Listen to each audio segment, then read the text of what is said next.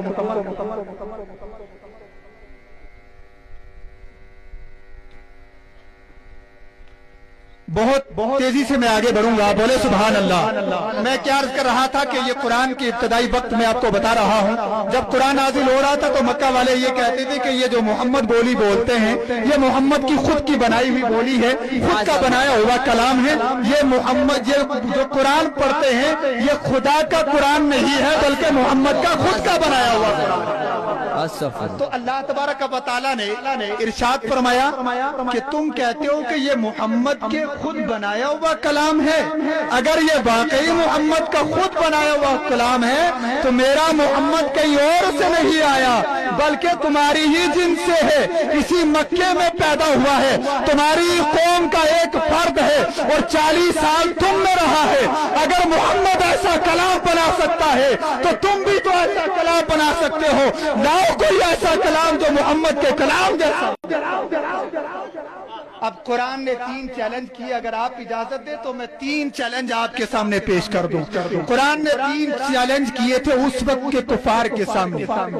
اب وہ 3 چیلنج کیا تھے آپ قرآن اٹھا کے دیکھیں۔ قرآن کے 3 چیلنج اور آج تک ہیں اور صبح قیامت تک رہیں گے اور بعد قیامت بھی رہیں گے، بولے سبحان اللہ۔ قرآن نے 3 چیلنج کیے۔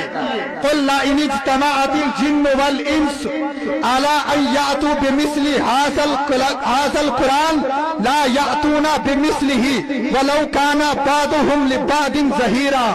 ارے محبوب آپ ان لوگوں سے کہہ دیں جو کہتے ہیں کہ محمد جو ہے یہ کلام خود بناتے ہیں، یہ قرآن جو ہے محمد کا خود بنایا ہوا ہے، جبکہ حقیقت تو یہ ہے قرآن جو ہے خالق نہیں، قرآن جو ہے اللہ کی کتاب ہے اور محمد پہ نازل ہونے والی کتاب ہے۔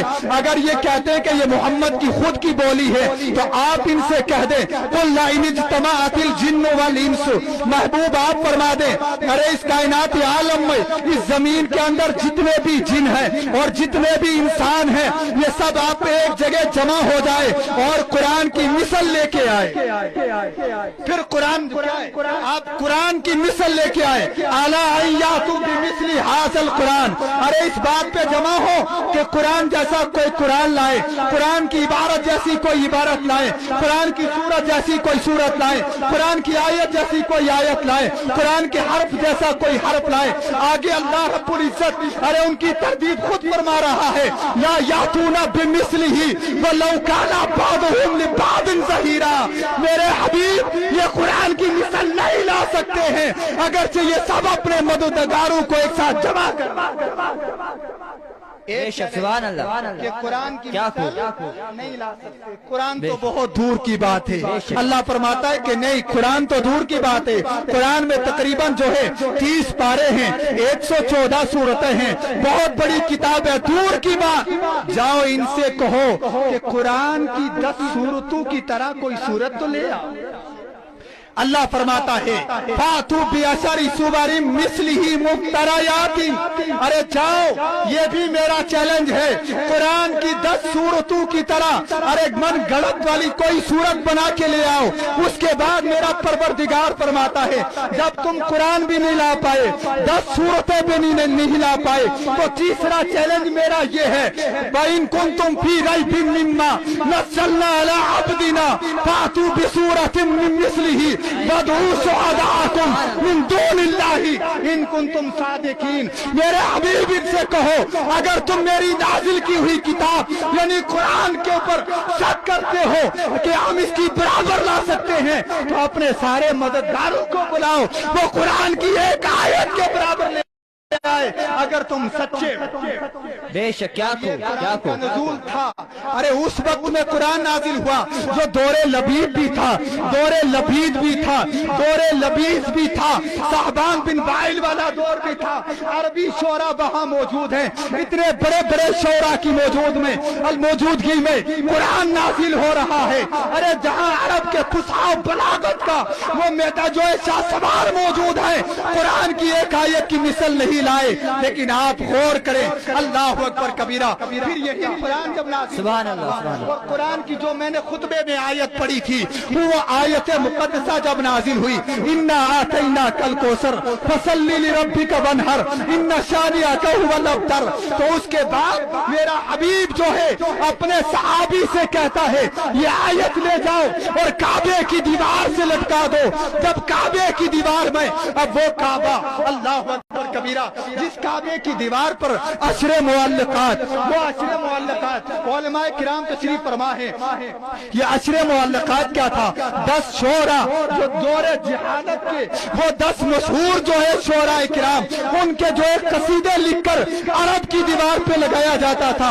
اور پھر 10 میں سے 3 کا نام کاٹا, پھر سب معلقات رہ گیا. اور سب معلقات وہ کتاب ہے جو درس نظامی کے اندر اداروں میں پڑھائی جاتی ہے اور صرف وہاں عرب کے شعروں کے شعر اس کتاب کے اندر موجود ہیں. وہ سب معلقات کعبے کی دیوار سے لٹکایا جاتا تھا. ایک دن ایک آتا اپنے معلقات کو وہاں لٹکاتا, دوسرے دن کہتے عرب کے شعراء یہ صحیح نہیں ہے اسے ہٹا دو, یہ صحیح نہیں ہے اسے ہٹا دو, میرے شعر یہاں لگنے چاہیے, میرا قصیدہ جو ہے عرب کی دیوار سے لگنا چاہیے. لیکن جب قرآن کی سورہ مبارکہ جو سورہ کوثر مکی ہے جب یہ نازل ہوئی, مصطفیٰ نے صحابی کو بھیجا جاؤ کعبے کی دیوار پر ارے یہ آیت مقدسہ لگاؤ. جب وہی آیت مقدسہ کعبے کی دیوار پہ لٹک گئی, میرے مصطفیٰ نے کہا اب کسی کے معلقات کو یہ ضرورت نہیں ہے کہ وہ کعبے کی دیوار سے لٹکے. اب محمد عربی پہ نازل ہونے والی قرآن کی آیت صبح قیامت تک جو ہے ارے کعبہ کی دیوار سے لٹکی رہی. نعرہ تکبیر. اب یہ نعرہ آخری بات بتاؤں گا, معذرت خواہ ہوں میں.